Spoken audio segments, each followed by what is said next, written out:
अभी हम लोग ढूंढेंगे what are the real reasons behind it. मैं ऐसा क्यों हूँ, लोग ऐसे क्यों है। उसके पीछे का पहला तो था कि डेस्टिनेशन नहीं है, टारगेट नहीं है, और दूसरा था उसके लाइफ में क्या नहीं है, डिजायर नहीं है।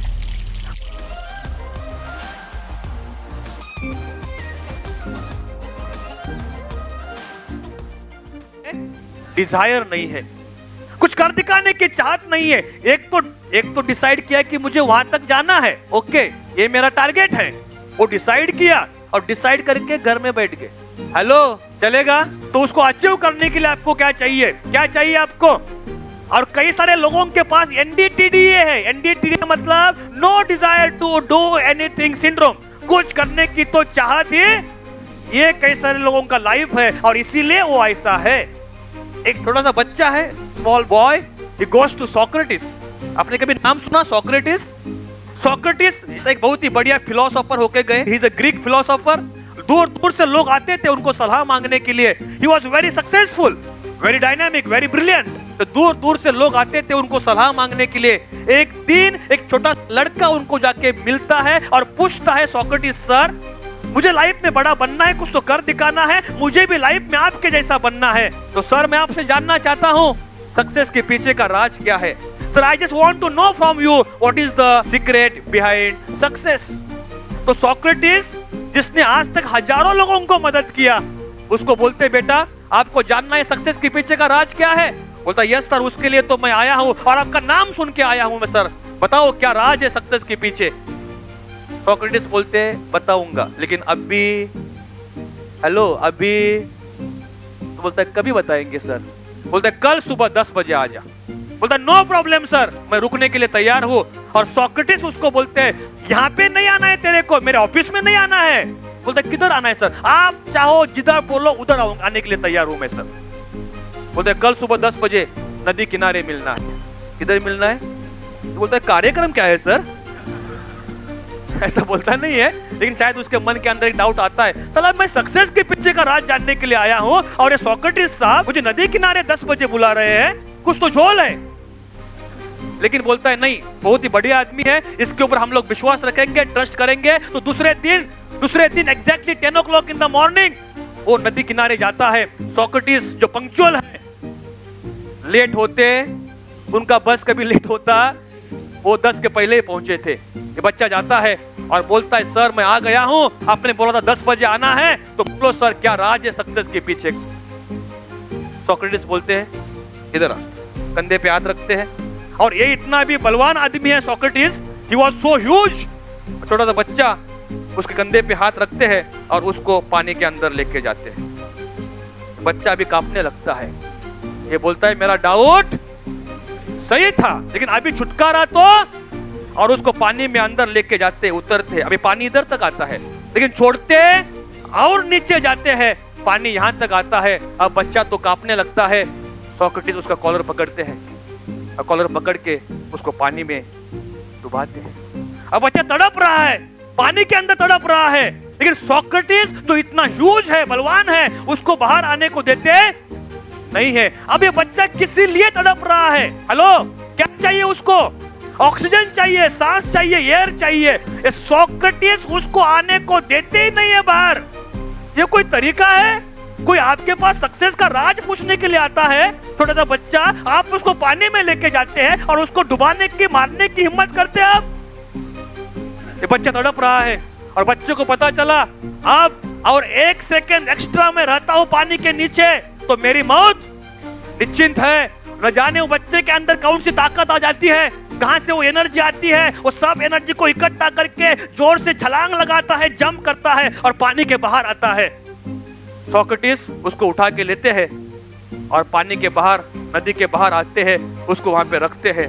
कुछ समय जाने के बाद सोक्रेटिस उसको पूछते हैं, जब तू पानी के अंदर था तो तुझे सबसे ज्यादा जरूरत किस चीज की थी? तो बोलता है, ऑक्सीजन की थी। और सोक्रेटिस उसको बोलते हैं, ऑक्सीजन पाने के लिए, हवा के लिए, एयर के लिए आप कितना तड़प रहे थे? तो बोलते, सर मैंने बहुत कोशिश किया सर, मैंने सर पूरा एनर्जी को इकट्ठा किया, वो एक ऑक्सीजन के लिए, एक सांस के लिए। और सोक्रेटिस उसको बोलते हैं, तेरे को सक्सेस के पीछे का राज जानना है? ऑक्सीजन के लिए, सांस के लिए, हवा के लिए जिस तरह से तू तड़प रहा था, हिल रहा था, कोशिश कर रहा था, पैशन के साथ पूरा एनर्जी को इकट्ठा करके एक सांस के लिए जो तड़प रहा था, उस प्रकार से अगर तू सक्सेस के लिए तड़पेगा तब आएगा सक्सेस, तब आएगा सक्सेस। और यही राज है सक्सेस के पीछे, और कुछ नहीं है, और कुछ नहीं है। टारगेट तो फिक्स किया, लेकिन अभी वो टारगेट को पाने के लिए अंदरूनी चाहत चाहिए, डिजायर चाहिए, बर्निंग डिजायर चाहिए, बर्निंग डिजायर चाहिए।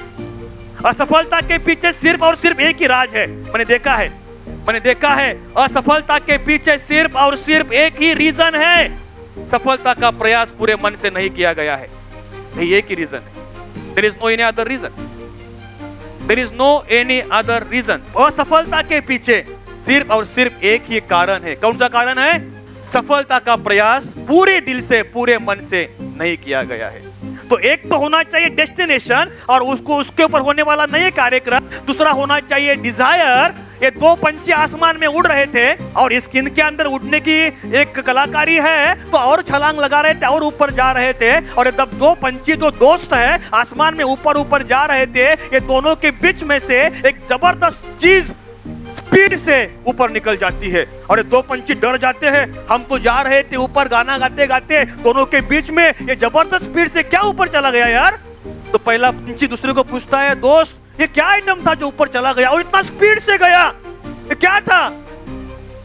बोलता है मैं भी देखना भूल गया वो क्या था, लेकिन बोलता है कुछ तो जबरदस्त ढूंढना तो चाहिए। तो बोलता है एक मिनट, मुझे कुछ कुछ तो याद आ रहा है। बोलता है उसको भी हमारे जैसे क्या थे? पंख थे। हाँ वो तो था।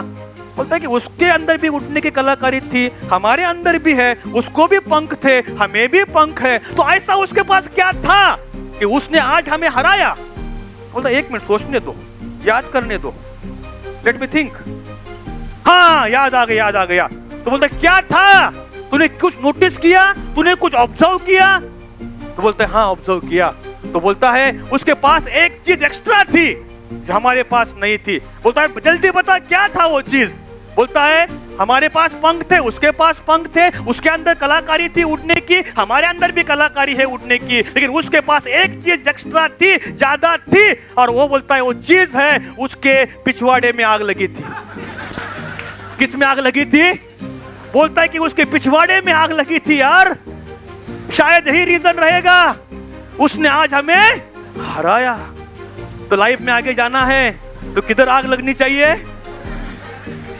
अगर वो नहीं लगेगी, और हम ऐसे हैं, इसके पीछे का और एक रीजन हमें पता चलता है, हमारे पास क्या नहीं है? आग नहीं लगी है। और वो जिस दिन दयानंद साहब लगेगी ना, आप जो टारगेट को फिक्स कर लो, आपके प्रोफेशन के अंदर आप जो भी काम करते हैं वो आप हासिल करेंगे।